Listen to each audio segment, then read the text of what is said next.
স্রষ্টা কে? আসলে কি একজন স্রষ্টা আছেন এই জগতের? এই জগতের কি সত্যিই একজন নির্মাতা আছেন? এই প্রশ্নটা বিজ্ঞানীদের কাছে দীর্ঘদিন থেকেই অত্যন্ত অস্পষ্ট। আধুনিক জগতের অধিকাংশ বিজ্ঞানীগণ তারা সেকুলার শিক্ষা ব্যবস্থার মাঝে বড় হয়েছেন, তাই তারা না দেখে কোনো কিছু বিশ্বাস করতে রাজি নন। তারা বলেন সবকিছুই বিজ্ঞান, আর সবকিছুই ক্রিয়া প্রতিক্রিয়ার ফলাফল। সবই যৌক্তিক, আর সবই নাকি গণিতের হিসাবের খেলা। তবে আপনি যদি তাদেরকে প্রশ্ন করেন, আচ্ছা মেনে নিলাম জগতের সবকিছুই গণিতের খেলা, তাহলে এই জগৎ কিভাবে সৃষ্টি হলো? আধুনিক যুগের বিজ্ঞানীগণ বলেন এই একটা বিষয়, শুধু এই একটা বিষয়ই মিরাকল, যার ব্যাখ্যা আসলে আমাদের কাছে নেই। তারা বলেন আপনি শুধু এই একটা মিরাকল মেনে নেন, তারপর এই জগতের সব কিছুকেই আমরা গণিত দিয়ে ব্যাখ্যা করে দেব। প্রিয় দর্শক, কিন্তু আপনি জানেন কি, স্রষ্টার অস্তিত্বের প্রমাণ আসলে বিশ্বাসে নয়, বরং প্রমাণ আছে বিজ্ঞান আর যুক্তিতেই। আপনি যখন সাগরের কাছে বেড়াতে যান, তখন কি দেখেন? সূর্যের আলোয় ঝিকিমিকি ঢেউ, সাগরের গর্জন, উড়ে যাওয়া কিংবা পানিতে ভেসে থাকা কিছু রং বেরঙের সামুদ্রিক পাখি, নানা রঙের জেলে নৌকা, দিগন্ত ছুঁয়ে যাওয়া নীল আকাশ, বিস্তৃত সাগর। কিন্তু আপনি যদি সেই সাগরের পানিতে একটুখানি নেমে সেখানে ডুব দেন, তাহলে পুরো দৃশ্যটা একেবারে বদলে যায়। এতক্ষণ দেখা সেই বাস্তবতা। এখানকার বাস্তবতা হলো কিছু নুড়ি পাথর, বালি, ছোট ছোট লাল সবুজ কাঁকড়া, কিছু রং বেরঙের মাছ কিংবা সবুজ শৈবাল। আপনি যদি আরও কিছুটা সমুদ্রের গভীরে নেমে যান, তবে সেখানে দেখবেন সেই একই সাগর, কিন্তু জগৎটা যেন আরও আলাদা, আরও অন্যরকম। গভীর পানিতে বড় বড় প্রাণীরা ঘুরে বেড়াচ্ছে, সূর্যের আলো কম, সে এক বিচিত্র পরিবেশ। আর এবার যদি আপনি ওই সমুদ্রের একেবারে তলদেশের গভীরতায় পৌঁছান, তবে সেখানকার বাস্তবতা এমন, যা হয়তো আপনি কখনো কোনোদিন কল্পনাও করেননি। সত্যি বলতে কি, মহান আল্লাহ তাআলার বাণী কোরআন এক অনন্ত জ্ঞানের সমুদ্র। আমি আর আপনি ঠিক কতটুকু ডুব দিয়েছি সেই জ্ঞান সাগরে, তার উপরেই নির্ভর করে আমার আর আপনার জ্ঞান, প্রজ্ঞা, দৃষ্টিভঙ্গি আর আমাদের চারপাশের বাস্তবতার অনুভব। তাই আমাদের এই আলোচনায় পরের অংশটি বুঝতে হলে আপনাকে শুধু কান দিয়ে নয়, বরং আরও একটু গভীর মনোযোগ দিয়ে অনুভব করতে হবে। কারণ আমরা এখন বিজ্ঞান এবং যুক্তিবিদ্যার একটা গভীর স্তরে প্রবেশ করতে যাচ্ছি। আমাদের চারপাশের পরিবেশে আমরা সহজভাবে দেখি এই জগতের সব কিছুই রয়েছে জোড়ায় জোড়ায়, যেমন দিন এবং রাত, ভালো মন্দ, সুন্দর অসুন্দর, পজিটিভ নেগেটিভ, উঁচু নিচু, সফলতা বিফলতা, আলো আধার, ঠান্ডা আবার গরম। কিছু একটা আছে, আবার কিছু একটা নেই, শেষ আবার শুরু, সুখ দুঃখ, স্বাধীন পরাধীন। এই যে পৃথিবীতে সব কিছুই জোড়ায় জোড়ায়, এটিকেই বলা হয় থিওরি অফ পোলারিটি। অর্থাৎ জগতের সব কিছুর জন্যই দুটা মেরু রয়েছে। তো চলুন এই থিওরি অফ পোলারিটি দিয়ে স্বাধীন এবং পরাধীন শব্দটাকে একটু বুঝতে চেষ্টা করি। স্বাধীন অর্থ হলো যার অস্তিত্বের জন্য অন্য কারো সাহায্যের কোনো প্রয়োজন নেই। স্বাধীন হলো তাই যা কোনো সময়, কোনো স্থান কিংবা কোনো কিছুর উপর কোনোভাবেই নির্ভরশীল নয়। যুক্তিবিদ্যায় একেই বলা হয় নেসেসারি এক্সিস্টেন্স। আর পরাধীন মানে হলো যার অস্তিত্ব টিকে থাকে অন্য কিছুর উপর নির্ভর করে, যাকে বলা হয় কন্টিনজেন্ট এক্সিস্টেন্স। এই জগতে প্রাণীরা বেঁচে থাকে উদ্ভিদের উপর নির্ভর করে, তাই প্রাণীরা পরাধীন। এর মানে হলো প্রাণীরা কন্টিনজেন্ট এক্সিস্টেন্স। আবার গাছ কিংবা উদ্ভিদ বেঁচে থাকে মাটি, পানি আর বাতাসের উপর নির্ভর করে। তাই গাছেরাও কিন্তু পরাধীন।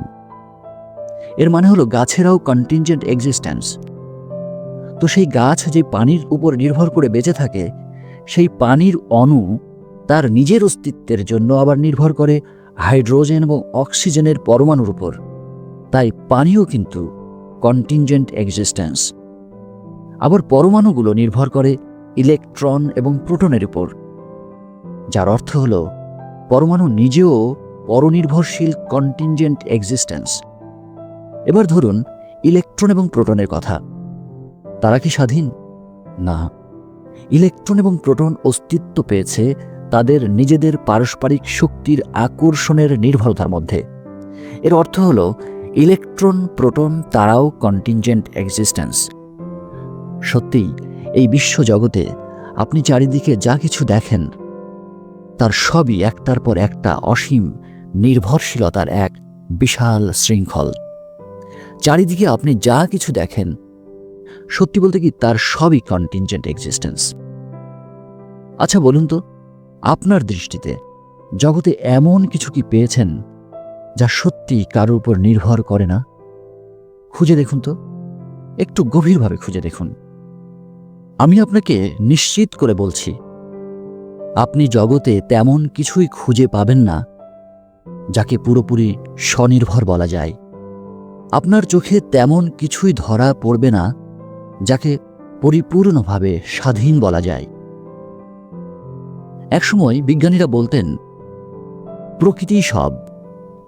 প্রকৃতির খেয়াল থেকেই সৃষ্টি হয়েছে জগৎ আর আমাদের চারপাশের সব কিছু।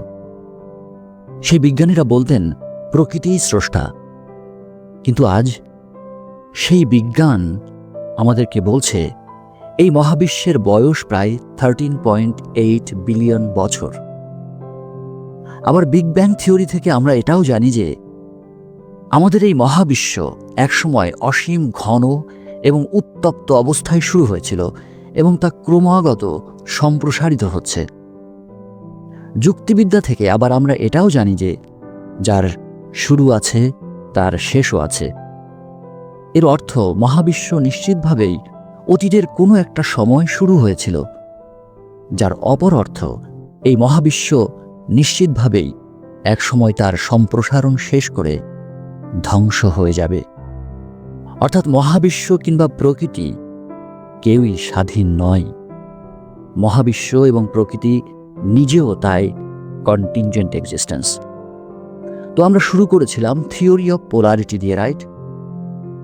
এই থিওরি অফ পোলারিটি থেকে আমরা জানি যে কেউ যদি পরাধীন থাকে, তাহলে নিশ্চিতভাবেই এমন কাউকে থাকতে হবে যে স্বাধীন। জগতে পরাধীন অস্তিত্ব বা কন্টিনজেন্ট এক্সিস্টেন্স আছে, এর মানেই হল এই জগতে স্বাধীন অস্তিত্ব বা নেসেসারি এক্সিস্টেন্সও আছে। এর অর্থ সব পরাধীন অস্তিত্ব বা কন্টিনজেন্ট এক্সিস্টেন্স শেষ পর্যন্ত একটা স্বাধীন, একটা পরম অস্তিত্বের কাছে শতভাগ নির্ভরশীল। তো সেই স্বাধীন অস্তিত্ব যার কথা বলছি, সেই নেসেসারি এক্সিস্টেন্সের স্বরূপ ঠিক কেমন হবে? তার অবস্থান হবে এমন যার নিজের অস্তিত্বের জন্য অন্য কারো কোনো প্রকার প্রয়োজন নেই। সেই নেসেসারি এক্সিস্টেন্স হবে এমন যা সব ধরনের প্রয়োজনমুক্ত, যার অস্তিত্ব হবে পরিপূর্ণ স্বাধীন, যা কোনো সময়ের মাঝে বন্দী নয়, যা এমন কিছু যার কোনো শুরু নেই, যার কোনো শেষও নেই। সেই স্বাধীন অস্তিত্ব এমন যাকে কেউ সৃষ্টি করেনি, আবার কেউ কখনো তাকে ধ্বংসও করতে পারবে না।